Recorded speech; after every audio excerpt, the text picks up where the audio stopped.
Hey, welcome to our third live stream. If anyone is already in the chat, please let me know how good you can hear me, if at all, whether all is well with the connection, and yes, overall, how you can hear me and how you can see me as well. So please let me know that in the chat. I'd appreciate that.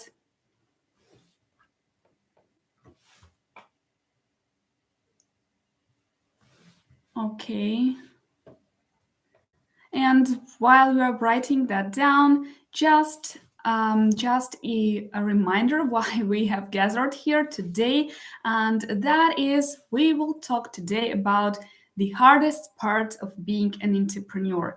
And we will talk about all sorts of issues that entrepreneurs face with, and the one that frustrates me personally the most, and how you can actually react to that, and what would be the right reaction, and what should be done, what could be done about this.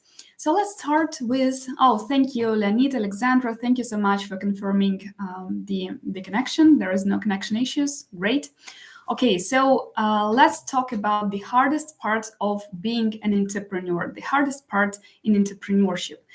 So as we all know, those of us who have tried to start our businesses, who have thought about starting businesses, because even overthinking can lead to many problems, unwanted problems, there are obvious hardships. So the first hardships that we can face as entrepreneurs is obvious hardships. And that is, hi, Harry. Hi, Harry. Yes, the party has already started. I hope you can hear me well.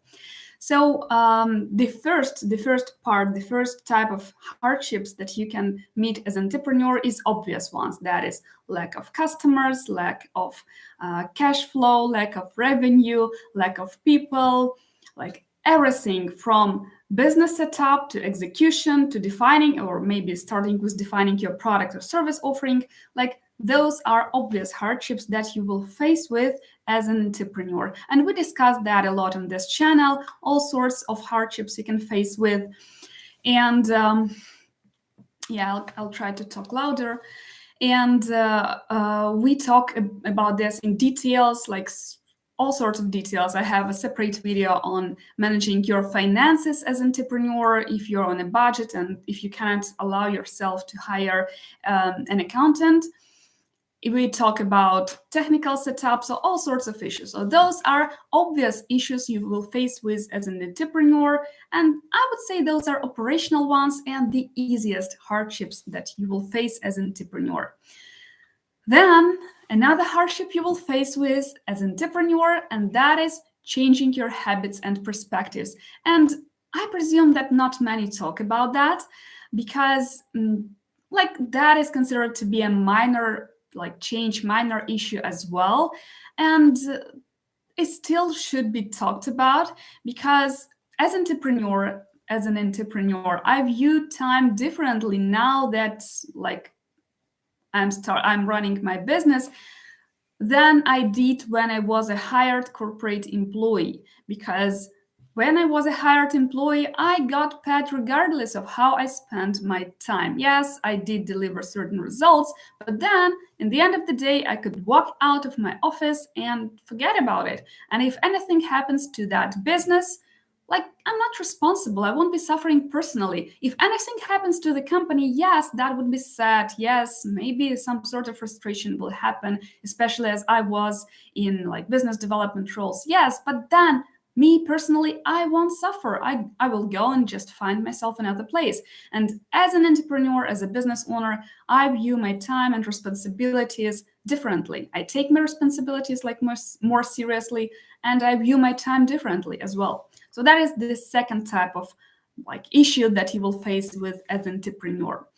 Another one, and that is, I presume, is more popular one, and that is saying no and staying focused. And I have faced with it already, even though I don't consider myself to be a seasoned entrepreneur, because many people will start approaching you with all sorts of offers and all sorts of ideas and opportunities, and you can choose. You can actually choose whether or not to spend your time on those ideas or opportunities or people.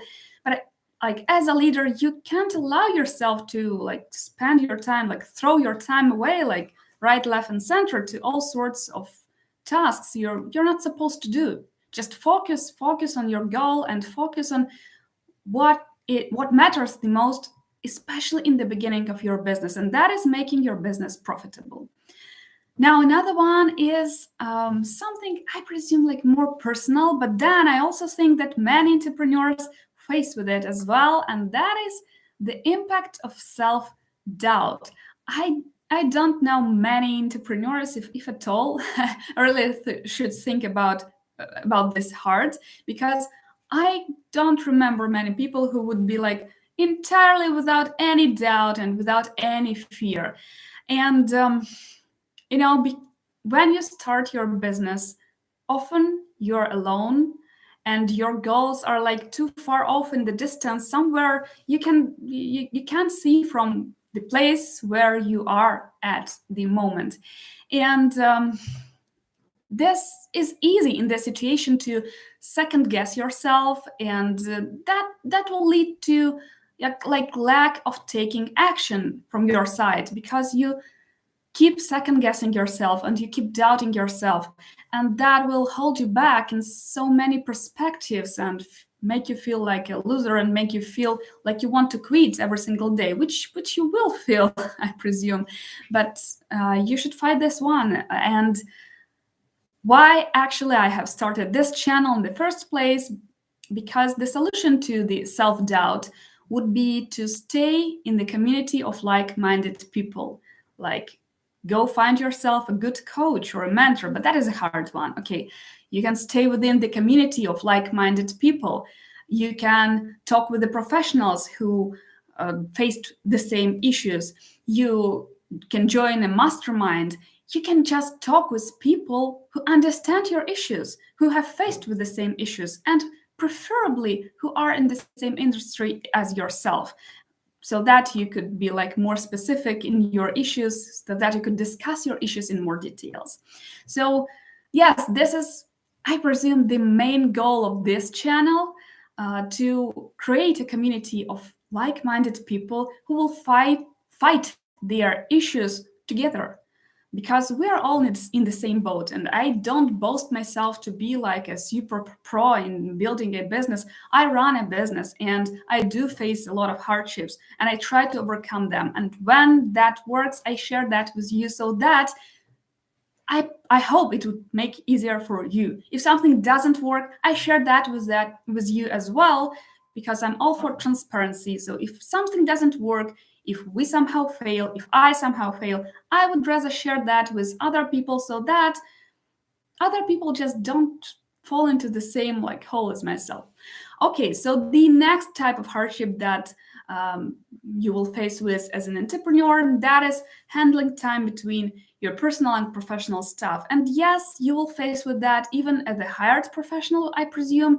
But then as a hired professional, again, you have alternatives. You can go and talk to your manager and say, sorry, John, Mary, whatever, I cannot join today's meeting. You can find me a replacement, right? And a replacement could be found when you're a hired employee. And when you are a business owner and everything depends on you, some things just cannot be rescheduled. And that, again, creates a lot of, guilty feelings. And again, it creates a lot of self-doubt, because again, how do you explain to a customer that you are late to the meeting, or you have to reschedule a meeting, or like decline a meeting he offered that you should have because you had to take your child to a doctor? Or how will you explain to your child that you cannot attend their school event or whatever because you have to attend a business meeting that cannot be postponed? So there is a lot of space for guilty feelings and for self-doubt. But as an entrepreneur, the only thing you can do about this is to becoming like stronger and more flexible, and starting to make even quicker decisions and starting to find even quicker solutions, because all sorts of issues will arise and you will have to act fast, really, really fast. And yeah, so these are one of the like most common issues, and these are the issues that I presume like 100% of entrepreneurs will face with. But still, in my opinion, all of this could be overcome because, like, most of them include, it is supposed that you're working on your mindset, and then it's like step by step you're changing the situation to make it work somehow. All of this is hard, but still it can be overcome. What is important, you can prepare yourself to like most of these situations. Like you can prepare yourself for the operational stuff, you can prepare yourself for this loneliness part by talking to fellow entrepreneurs and so on. What you can't prepare yourself for, though, is a human factor, and this is the hardest part for me. And yes, I'm talking about managing a team. And more specifically, I will try to show you, if you will be able to see it. This is the thing that I hate the most in entrepreneurship part. And I'll try to show you because I haven't done my live stream right, and I can screen share it with you. So I presume that you can see. And this is the part that I hate the most. And this is called the letter of recommendation. And when you write a letter of recommendation, is that someone from your team is leaving. And that is the hardest part for me. And no matter how many hires I made as a business owner, and previously as a manager, I hired and fired people, it doesn't become any less difficult. Like, no, you cannot get used to it. It's just you are learning how to cope with it, how to react. Yes, but like our inner feelings don't change because this is the loss. This is still the loss. It's all about your team, and this is the hardest part of managing a team, and that is losing a team, even if that includes as much as losing a team member. And this week I had to write this letter of recommendation, and I find it to be the most devastating part in my responsibilities as a CEO, owner of my team, because each time I write a letter of recommendation, it's like I'm dying a little bit inside, because it's not like I'm treating that as my own failure, because I understand that people, and if those are like top performers, and in my team I have like all of my team members are great, and we are all top performers, and I boast having a great team. So I understand that people are seeking for better places and better opportunities, and this will happen, and sometimes there is little you can do about this. And still, each time I have to each time it's the third time I had to write letter of recommendation, like since my entrepreneurial journey. Each time I'm just a little bit like feeling very sore and like really unwell and uneasy, even though I always write excellent recommendations letters and I wish people well. Still, it doesn't become any less like harder. So what can be done? So my I presume takeaway from my previous years as a manager, and your takeaway from this live stream, I hope this would be your main takeaway from this live stream, is to how to react to these situations when you lose team members. Because I have lost team members. One of my team members died. Several I have we just parted our ways, and each time it's difficult. But when people just go, they switch companies or they just go for a better company. So what can be done about this situation? So the first, your reaction. So the first should be you minding your own reaction. And that is by muting your inner resentment. Because I have seen managers who take that too personally, and their resentment is obvious. Like, what? Why you didn't tell me? How? I didn't see it coming. Instead, just breathe, and even if you're upset, do your best to like engage in a warm and friendly conversation about that person's future plans, because in the modern workplace, and especially like in modern online workplace, people come and go time and over again, so it's important to maintain relationship and do things right so that there is like no bad blood and no bad feelings about parting. So do hide your own inner resentment if there is one, and like don't make it hard for both sides, harder for both sides. The next thing that you should do is to ask for a rationale, like ask for a reason, because it's important to try to understand the why behind the employee's decision, your team member's decision. And very often there is little to nothing you can do about a person quitting your team, because if that person has already made up his mind, his or her mind, like there probably have been reasons that they preferred not to talk aloud. They just want to go. And occasionally, though, you can like reveal or discover new information that will help you to manage your team better, probably to construct a solution.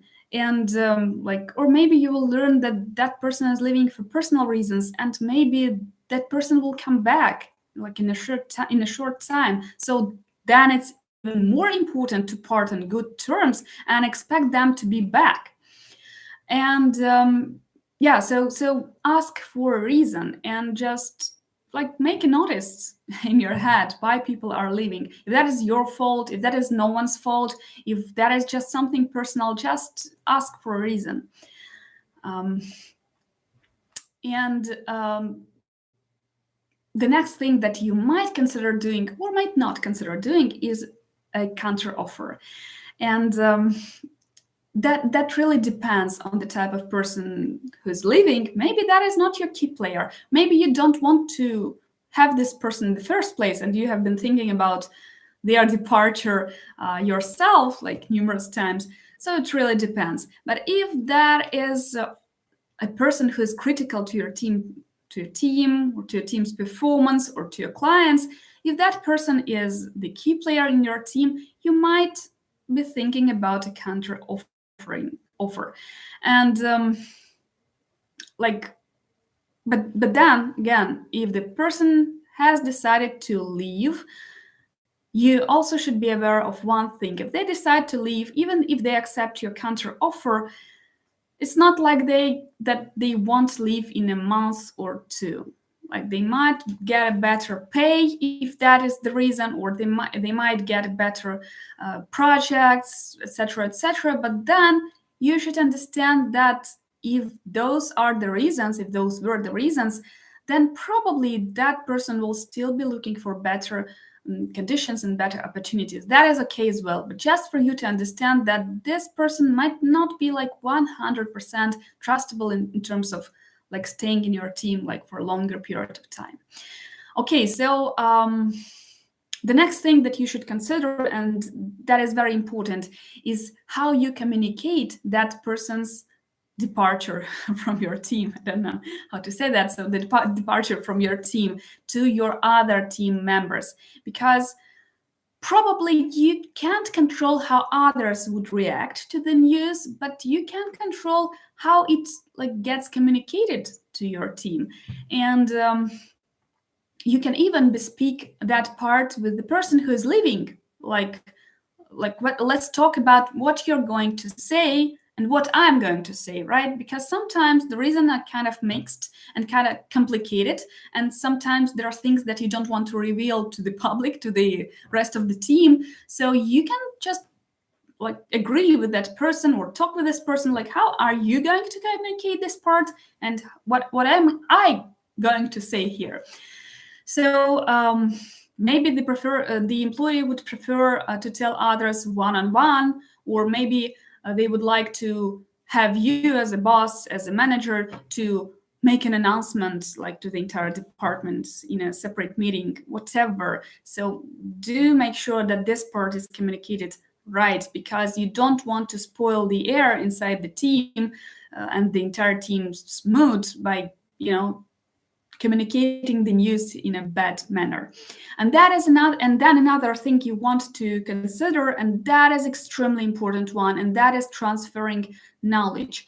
Because after this difficult decision has made and after the team was notified about this person leaving your team, you should make sure that this person has transferred all the knowledge to either their successors or to someone who will be responsible for their part from now on until you either find a replacement or somehow reorganize your team. So make sure that you make this knowledge transfer right and that it is actually being done. Because in many cases, like I have seen so many cases when person just he or she is leaving the company with all the knowledge that they gained during like their work in the company, and then when it comes to replacing them on the project, nobody really knows how to do what they did. And that is such a stupid situation. Sorry for the word, but this is a stupid situation, and that would be your fault as a manager for not delivering this part of knowledge transfer right. So make sure that it is all done right. And this is where the next part comes from, and that is blocking the access to important resources, databases, like whatever the person has been using, maybe even corporate mail if that is crucial in terms of security or your security policy. Because again, I know like many cases when the person has left and they are still having the access to some crucial, critical like databases of the client, of the customer, or to some inner resources of the company, and they are still using your resources for your own money, but just because nobody cared to block their access to that resource. So yes, this is another part, and this is again all on you. I'll just interrupt in a while. So let me tell in the chat, can you hear me well now? Because Harry just told me that I should talk louder and clearer. So let me know if you can hear me well. And while you're taking your time to respond, I'll just move on with the rest part of our today's live stream. So practical tips would be, so what you should do after the person leaves. The first one would be to reorganize your resources so that the projects or the clients for whom that person was working don't suffer. So reorganize your resources so that the workload of that person is somehow distributed among other team members until you find a replacement. And that is where the next comes from. And that is only hire a replacement, a new person, when you absolutely cannot do without this person. Sometimes when a person is leaving, and that is not, for example, a key player, and that is someone like, I don't know, maybe let us suppose it's a lead generator or sales manager or like whoever in your team, I presume that many of their responsibilities can be distributed among other team members in such a way so that they don't get overloaded, no, but maybe redistributed within the team, and maybe you just don't need to rehire anyone else. Just a thing to consider. So only hire when you absolutely cannot do without a second John or Mary who left your company. And my suggestion would be that you look among your own connections first. You look among the people you trust. You look among people you have already worked with. And if you have worked in the industry for a certain period of time, probably you already have an access to some sort of a database of talents or to the people you have worked with previously. So that is the first place where you might want to go. And there you can also ask for recommendations, for referrals, and so on and so forth. And then something not many. Okay, great. Thank you, Harry, for for clarifying that. Thank you, Alexandra. And then a part that not many entrepreneurs do, and because we don't have honestly time, and that is understandable. But then you should still take the time to reflect, because like good managers, good like team owners should never really truly be surprised, when an employee announces that they are leaving. Because as a manager, you need to be aware of the people's interests and needs. Absolutely. And you should know what they want to do, and you should know their ambitions and aspirations. And when that person left, made his announcement that he's going to leave my team, I already knew. It wasn't like a huge surprise for me. I just didn't you can be prepared all you want, but you cannot know the exact time, right? And I didn't expect it to happen like this year. So I already knew, and I already knew the reason, and I'm okay with that reason, because the person is ambitious and he deserves like whatever opportunities he might be heading for. So but then again, I know the mood within my team, and I know who is hitting for what and who is wanting what in their lives. They in their professional lives. So you should be able to tell when someone is either tired of their job, or like is not engaged, or their life has changed, or like they have some personal reasons. For example, they have moved from to another city and they have a lot of stuff going on, and they are not into work right now. So whatever the reason might be, you should be aware beforehand of that reason. So I hope all of this makes sense. So you can share your vision in the chat, whether what I'm talking corresponds with you, and whether what I'm talking you have faced with in your career, and as an entrepreneur or as a manager. And while you write down, I'll just make a quick summary of what I have said. So the things to do when your employee is leaving. The first is develop a hiring plan to replace that employee. And again, you should second guess yourself whether you should actually rehire someone for that position, or whether you should perhaps redistribute the responsibilities of that person within the team. The second one is that you should frame this resignation as an opportunity for the remaining team members to take on new responsibilities and learn new things, and also, again, to communicate their departure in the right way. And yes, this is the main part, to publicly acknowledge the employee's departure, and again, their contribution to the team, say your thanks, and just be warm and welcoming, because this world is a small place. And what you shouldn't do when your employee leaves is taking their resignation personally, and that is the most horrid thing you can do as a business owner. So you shouldn't take that personally. Instead, retain your relationship with that person and part in good terms. The second one is try to counter offer if that makes sense, if that person is a key player within your team, and if that is necessary. Just you should consider whether or not to do this counter offer.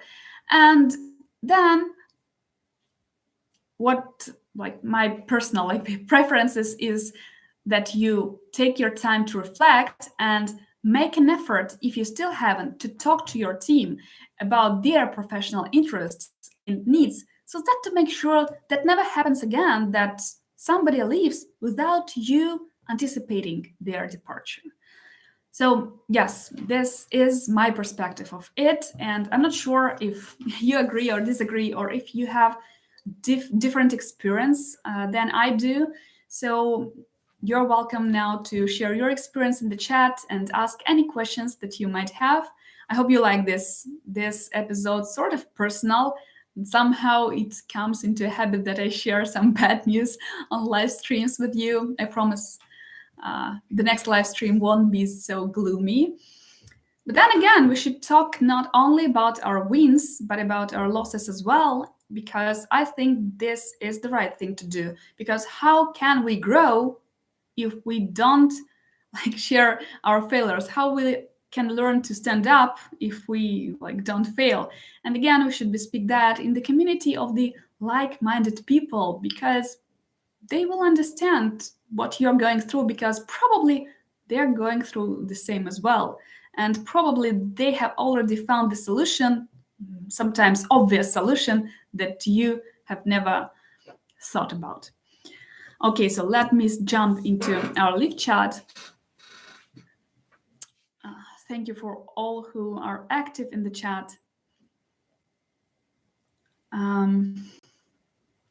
Jack Daniels, aka Harry, writing, a good mentality to have is to always assume that whoever you hire will leave. Good one. That way you will always have a plan in place for replacements. I'm speaking from experience. Yes, I do know that you're speaking from experience, Harry. Thank you. And yes, absolutely agree. And that is the part that we cannot agree with my business partner, because I think the same, absolutely the same, that whoever you hire will leave, and it's a natural process. And it's not like you're building a religious house or anything. You're building a business, and nothing personal, just business. People will stay if they are satisfied with their conditions. People will leave if they want to change whatever they want to change. And in most cases, there's little we can do. And then again, that is a part that we cannot agree in my team.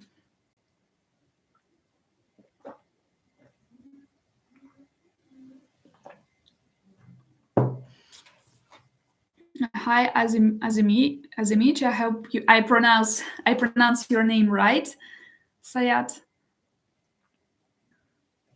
because actually my name is also pronounced a little bit differently in my native language, even though it only has 4 letters.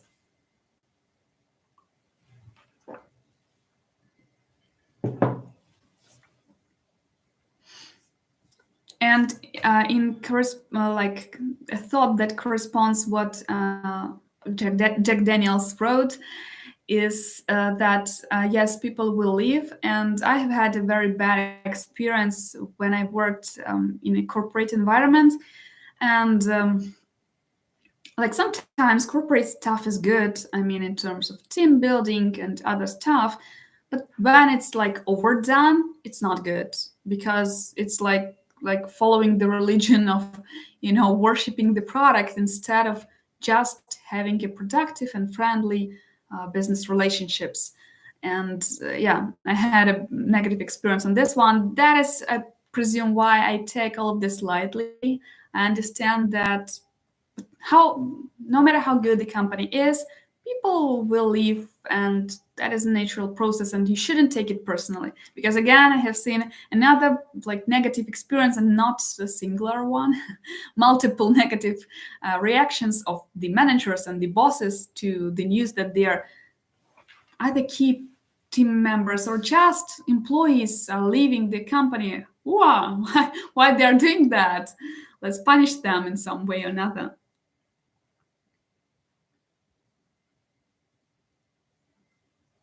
Yeah, yes. If people are going to get a better offer elsewhere, they will try to use it as a leverage to get you to give a counter offer. Then things get tricky. Yes, absolutely. Because this is such a common thing to happen nowadays, especially in IT space, where, counter offers and offers are everywhere. And IT specialists, I mean, good IT specialists are valued as gold on the market. And yes, they are going to use that as a leverage to get you to pay them more. And then it's not the best tactics for both sides, just my personal opinion. Because from the side of an employee,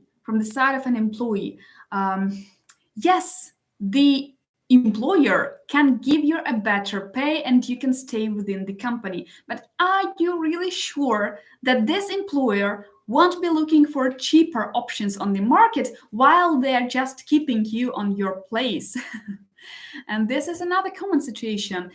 because they can agree to pay you more, and you will decline the good offer from another company. You will stay within your old company, and then they find you a cheaper replacement. So just really tricky. It's a good word. And then from the employer's side, same concerns, like same trust related concerns. If you make a counter offer and the person accepts, still you don't have any like don't have any to rely upon that this person won't leave you in a month or so. So yeah, that's when things are getting tricky, and there's no one size fits all solution to this, because with each employee it's different, and you might want to speak with each of them like personally, your decision. Alexandra is writing, Olga, one of your points about making it hard for both sides reminded me my own situation when I was an employee myself. After a year of working for a certain company, I decided to leave and informed the manager about it. She got very angry and didn't pay me for the last months of working. She told me that it was compensation for her time of looking for a new employee. I mean, that's outrageous. I would sue her.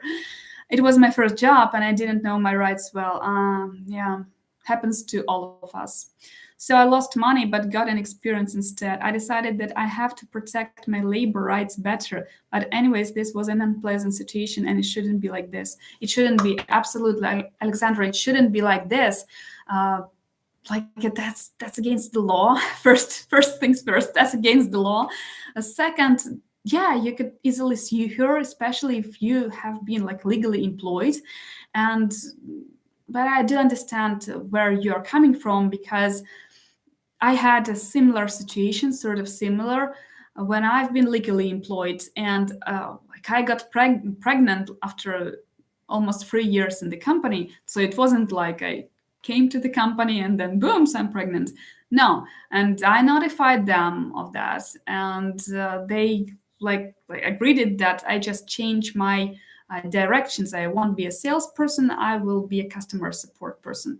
Okay, but then all of a sudden, when I was like about 6 months pregnant or 7 months pregnant, they tell me, will you write a resignation email, a resignation letter, because we just don't want you anymore. But then I just didn't give in, and I had an accountant on my side and she stepped in. But then I do understand how frustrating it might be. And yes, you should absolutely know your rights. And I'm sorry that you lost money, but I'm happy that you got an experience, because that's the best way to learn, through pain and tears. Not the most pleasant, but the best way to learn, through pain and tears. And I hope nothing of the sort has ever happened to you ever since. And that's the bad situation, yes. And that was an example of a very bad manager.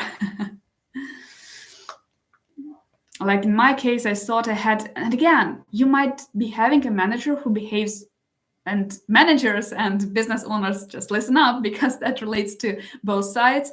And you can act like brilliantly in standard situations, but when something happens like your employee leaving, you cannot cope with your own emotions, and then you react like in a mean way.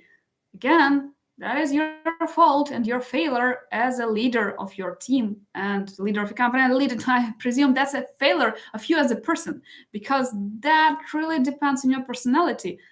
There is no reason and no excuse for you not holding back your emotions in business. I mean, in personal life, things are sort of different, but not in business, not in business. And there is no excuse for such situations. I mean, not for leaders, for sure. It was a long time ago, but I still remember about these situations. Yes, and that's exactly why I'm telling that learning on our painful experiences and on our mistakes is the best learning, in terms of that you won't forget it. You won't ever forget it. You will learn your lesson right, in a painful way, but right. And like again, my experience was that I was like pressured to write a resignation letter when I was already like 7 months pregnant. And that was a painful experience as well, because like being pregnant, you cannot really cope with your emotions as easy as you do when you're not. So yes, that's an emotional part. And again, I'm reverting back to what I said in the beginning. The thing I hate the most in any business, I love the most and I hate the most in business is human factor, because this is something you cannot predict. And you cannot predict things happening to people. You cannot predict people reacting to your actions and vice versa. So yes, that's the hardest part in entrepreneurship, uh, from my experience. Yes, that situation was very emotional. I didn't expect for such a reaction because I was not the only employee and I was not that valuable as for me. Human factor, that's right. Yes, yes. So that really shows how lame of a leader your manager was. Thank you so much for sharing, Alexandra. That's amazing. That's a very typical story for many, I presume, for many employees and for many managers, because some managers may recognize themselves in in this example, and that's not a good one. And by the way, so I shared my hardest part of entrepreneurship because, like this week, I mean, on Monday or on Tuesday, I wrote this letter of recommendation, and like I hate writing letters of recommendations. It leaves such a sick feeling inside. And I haven't asked you. So, what is your main concern when running a business? What is the hardest part for you? I mean, outside of the like operational stuff, of course, we all are struggling to get customers, to get profits steady, to increase our cash flow. That is understandable, and that I presume every business owner struggles to get their business on the next level. But otherwise, so what are your main issues? What are the main hardships that you have faced with? If you can share it with us in the chat.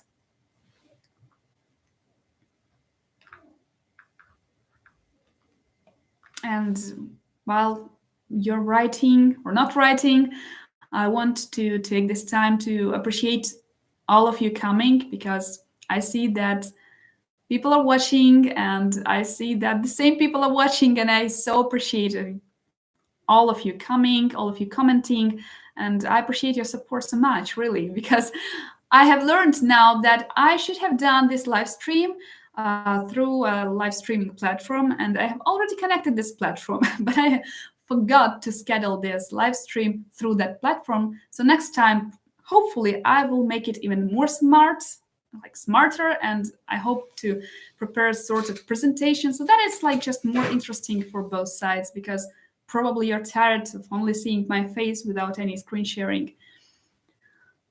I got my first deal after 1.5 years of knocking on doors. And I thought that I was the only one. Honestly, when I was in telecommunications, like things were like sort of easier because that included like face-to-face communication. And even though I'm sometimes I mess things up via face-to-face communication, but then it's still easier. You have a chance to sort of talk the person into something just by your own personality. And people, like, I knew the quality of our service and people trusted me, and like I was a trustable person always.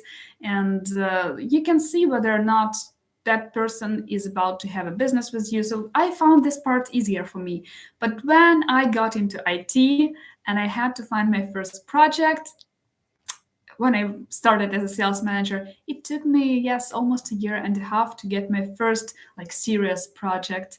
So I understand where you're coming from. And that is very frustrating. Like, yes, 1.5 years. 1.5 years. And all of you listening, just imagine 1.5 years of not giving up. Kudos to you, Harry.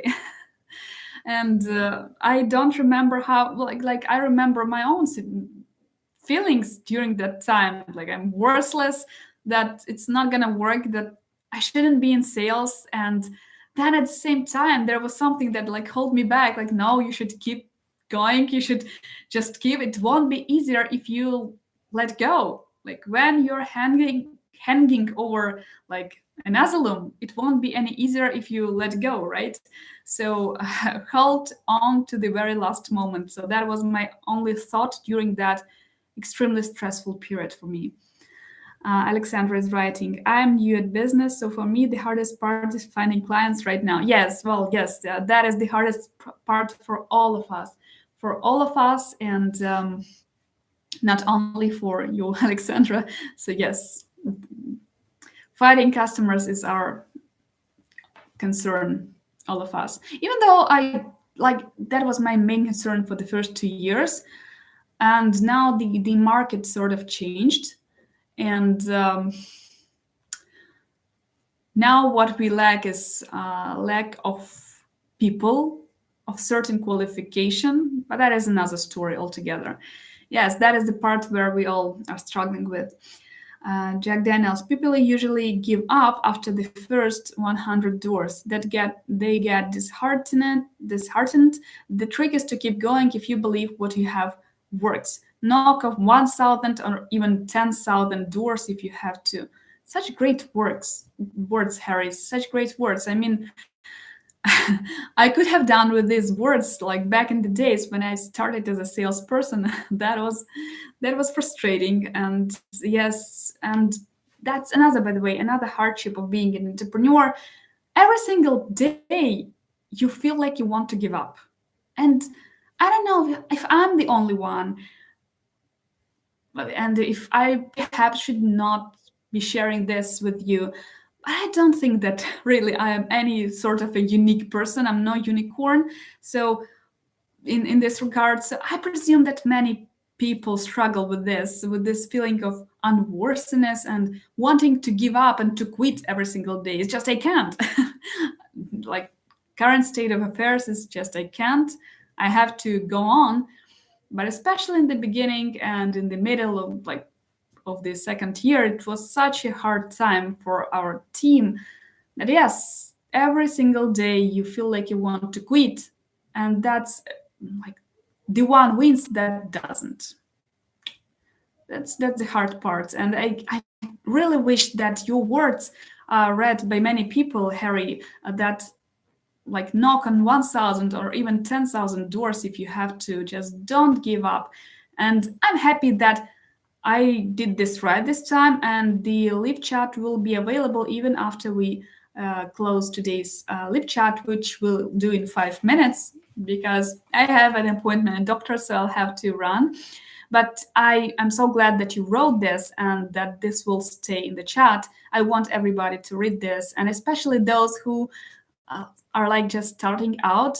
Alexandra, you're welcome to read these words. And that is, yes, just knock on every door and time and over again. And I do understand how hard it might be and how disheartened you might be. And we all are at some stage of our careers or businesses or not. And I have shared that, I presume, on my channel like a year ago or so when I did a video, by the way, on whether you should start an outsourcing company this year. And I shared my reasons that I was about to close my team, my company. Then why shouldn't you open another one? Because there is a free spot available on the market. Harry is writing, having the will is one thing. You have to make sure your business plan works. Sometimes there could be a flaw in the plan that prevents you from moving forward. Yes, that is a great one. But then again, you should have made your research before like starting your business, actually.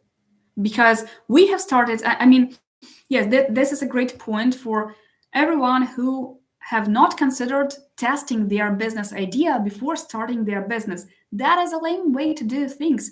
You should test out your idea and you should make sure that people are actually wanting your service and that people actually need your product if that is a product business, and that you actually know where to find your clients, actually know your target audience before you start your business. And that is why in all of my videos, how to start, I always indicate that registering your business legally and starting your own business only after you start earning and start making money, even like $100.